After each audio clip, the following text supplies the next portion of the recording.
तो क्या KGF movie का ये फरमान नाम का लड़का अभी भी जिंदा है? मूवी में तो यही बताया गया था कि फरमान नाम के इस लड़के को अधीरा ने जान से मार दिया, लेकिन मूवी में उसको ना ही मरते हुए दिखाया गया और ना ही उसकी डेड बॉडी दिखाई गई। बस बातों बातों में ही कहा गया कि वो मर गया। लेकिन मैं कहता हूँ फरमान अभी भी जिंदा हो सकता है केजीएफ यूनिवर्स में। अब वो कैसे होगा, वीडियो को एंड तक देखो, बताता हूँ। तो देखो, फिल्म में तो हमें यही बताया गया था कि फरमान को अधीरा ने आउटपोस्ट 1 पे ही मार दिया था, लेकिन उसको कहीं पे भी मरते हुए नहीं दिखाया गया और ना ही उसकी डेड बॉडी दिखाई गई। और एक सीन में फरमान की माँ को भी आखिरी बार उसकी डेड बॉडी देखने से पहले ही उसे रोक दिया गया था, जबकि फरमान की माँ ही थी जिसने रॉकी भाई से रिक्वेस्ट किया था कि उसको आखिरी बार फरमान की डेड बॉडी देखनी है। लेकिन जब डेड बॉडी लाई गई थी तब उसे देखने नहीं दिया गया। अब इसका मतलब तो यही निकलता है कि फरमान मरा नहीं है, बल्कि वो अभी भी जिंदा है। अब सवाल यही उठता है कि आखिर वो अधीरा से जिंदा बचा तो बचा कैसे?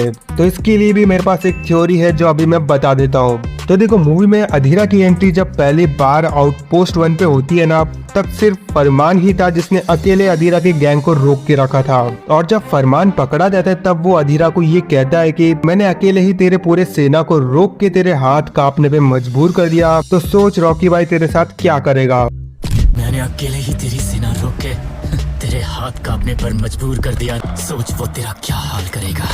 अब यहाँ पे नोटिस किया होगा तो फरमान ने ये जो बात बोली थी ना, ये बात अधीरा को उस टाइम पे चुभ गई थी। और उस टाइम पे अधीरा फरमान को ये जवाब देते हुए ये कहता है कि एक एक पत्ते को तोड़ने से अच्छा पूरे पेड़ को जड़ से उखाड़ना होगा। एक एक पत्ता तोड़ने जाओ तो टाइम लगेगा, उसे तो जड़ से उखाड़ना होगा।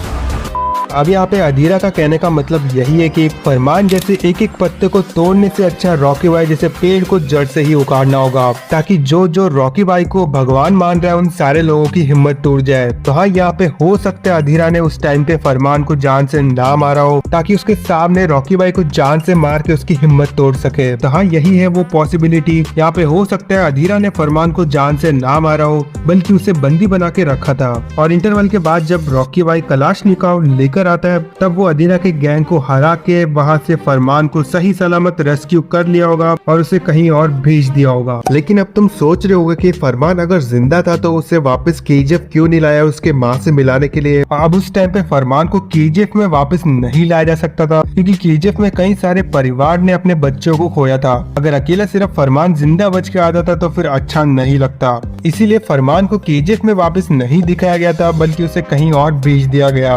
लेकिन अब तुम सोच रहे होगे कि डायरेक्टर ने फरमान को जिंदा रखा तो रखा क्यों, उसका आगे क्या काम होगा? तो देखो, यहाँ पे हो सकता है फरमान को जिंदा इसलिए रखा गया होगा, हो सकता है फरमान ही हो जो रॉकी भाई को उस समुद्र से जिंदा बचा के बाहर निकाले, और ये भी हो सकता है केजीएफ चैप्टर 3 में उसका इम्पोर्टेंट रोल हो। फिलहाल तो ये सब बस थ्योरीज ही है, मैं इसका कोई कंफर्मेशन नहीं दे रहा हूँ। क्या पता फरमान सचमुच में मर गया हो। फिलहाल तो इस वीडियो में मैंने जो भी कहा है वो बस थ्योरी है। बाकी तुम्हें क्या लगता है कमेंट करके बताओ, और मेरी ये थ्योरी वीडियो पसंद आए तो वीडियो को लाइक कर देना।